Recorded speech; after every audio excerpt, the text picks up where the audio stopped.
നിങ്ങളുടെ favourite shows ഇനി ഒരിക്കലും മിസ്സാവില്ല. ഇപ്പോൾ C5-ലൂടെ കാണും നിങ്ങളുടെ ഫേവറേറ്റ് ഷോസ് തികച്ചും സൗജന്യമായി. മീനാക്ഷി മാധവ മന്ദിരത്തിൽ താമസമാക്കിയാൽ അവളെ ചെമ്പകമംഗലത്തുകാര് വെറുക്കും. കാർത്തിക്കിന് ചെമ്പകമംഗലം വിട്ട് ഒരു ഇടപാടില്ല. അവൻ മീനാക്ഷിയെ ഉപേക്ഷിക്കും. അവരുടെ കുടുംബജീവിതം തകർക്കണമെന്ന ഒറ്റ ലക്ഷ്യമല്ലേ സഹീറയ്ക്കുള്ളൂ. അങ്ങനെയെങ്കിലും അവനോട് പക വീട്ടില്ലെങ്കിൽ പിന്നെ ഞാൻ എന്തിനാ ജീവിച്ചിരിക്കുന്നേ?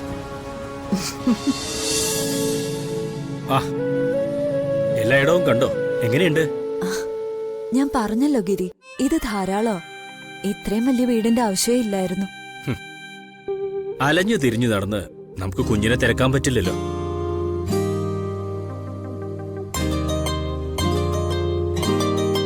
നിങ്ങൾക്ക് സ്വൈര്യമായിട്ട് അന്തി ഉറങ്ങാൻ ഒരിടം അത്രയായിട്ടങ്ങ് കരുതിയാ മതി. വളരെ ഉപകാരം ഗിരി. എങ്ങനെ നന്ദി പറയണമെന്ന് അറിയില്ല. ഞാനൊരു അന്യനാണെന്ന് തോന്നുമ്പോഴാണ് നന്ദിനിക്ക് ഇത്തരം വാക്കുകൾ വരുന്നത്.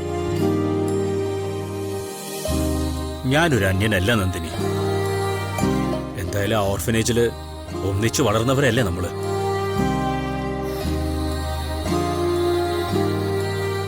ഗിരി, ഇതിന് എത്ര വാടക? വാടകയോ? അതൊക്കെ എനിക്ക് വിട്ടേക്ക് നന്ദിനി.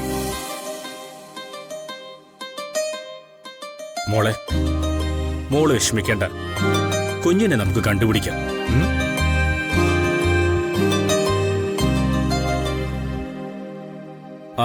ഞാനിപ്പോ വരവേ.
ചേച്ചി എന്നെ കാത്തു നിൽക്കാൻ തുടങ്ങിയിട്ട് ഒത്തിരി നേരമായോ?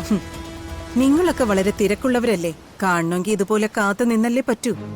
ഞാൻ എപ്പോഴും ഇന്ദ്രേച്ചി കാണാൻ അങ്ങോട്ട് വരാത്തത് നമ്മളെ തമ്മിൽ കണക്ഷൻ ഉണ്ടെന്ന് സംസാരം വരാതിരിക്കാനാ. അത് നന്നായി.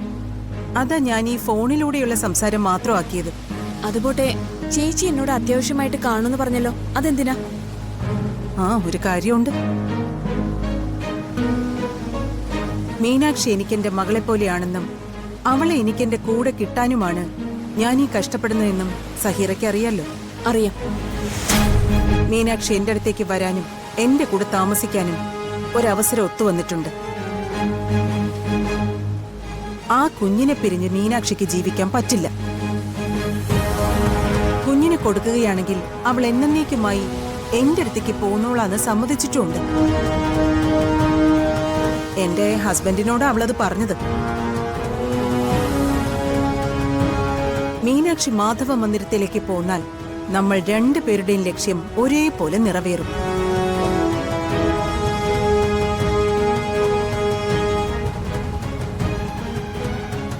ഇന്ദ്രേച്ചി പറഞ്ഞത് എനിക്ക് മനസ്സിലായില്ല. ഇതിലെന്തിത്ര മനസ്സിലാക്കാനിരിക്കുന്നു? മീനാക്ഷി മാധവ മന്ദിരത്തിൽ താമസമാക്കിയാൽ അവളെ ചെമ്പകമംഗലത്തുകാര് വെറുക്കും. കാർത്തിക്കിന് ചെമ്പകമംഗലം വിട്ട് ഒരു ഇടപാടില്ല. അവൻ മീനാക്ഷിയെ ഉപേക്ഷിക്കും. അവരുടെ കുടുംബജീവിതം തകർക്കണമെന്ന ഒറ്റ ലക്ഷ്യമല്ലേ സഹീറയ്ക്കുള്ളൂ. അങ്ങനെയെങ്കിലും അവനോട് പക വീട്ടില്ലെങ്കിൽ പിന്നെ ഞാൻ എന്തിനാ ജീവിച്ചിരിക്കുന്നേ? ഇനിയിപ്പോ ഞാൻ ചെയ്യേണ്ട കാര്യം ആ മൈഥിലിയെ കണ്ടെത്തണം. അവളുടെ കയ്യിൽ നിന്ന് ആ കുഞ്ഞിനെ എന്റെ കയ്യിൽ കിട്ടണം. അതിനെന്നെ സഹായിക്കണം. ഏതെങ്കിലും അമ്മമാർ അവരവരുടെ കുഞ്ഞിനെ ആർക്കെങ്കിലും കൊടുക്കുകയോ ചേച്ചി? അമ്മമാര് കൊടുക്കില്ല. പക്ഷേ ഇവള് വേണമെങ്കിൽ കുഞ്ഞിനെ വിറ്റ് കളയും. കാരണം ഇവളൊരു അമ്മയേ അല്ല. ഓക്കെ ചേച്ചി, ചേച്ചി ധൈര്യമായിട്ടിരിക്കാം. ഞാൻ ട്രൈ ചെയ്യാം. ബിസിയാ, പൊക്കോട്ടെ. ശരി.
ചേട്ടാ, ചേട്ടന്റെ വീട് ഇവിടെ അടുത്തെങ്ങാനാണോ?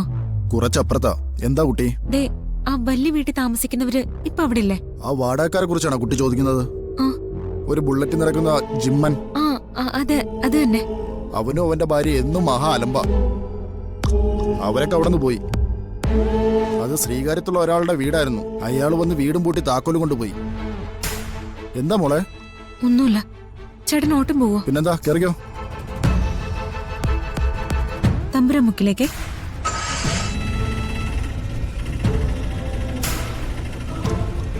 ഇവിടെ നിർത്തിയാ മതി.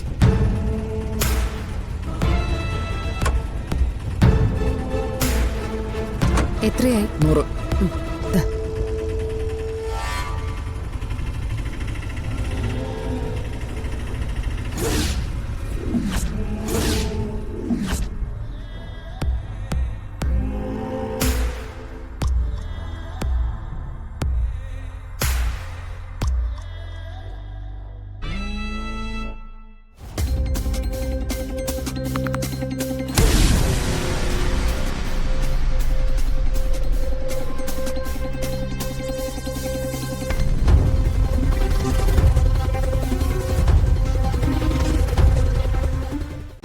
ഡൗൺലോഡ് ചെയ്യൂ C5 ആപ്പ്. കാണൂ എല്ലാ എപ്പിസോഡുകളും സൗജന്യമായി.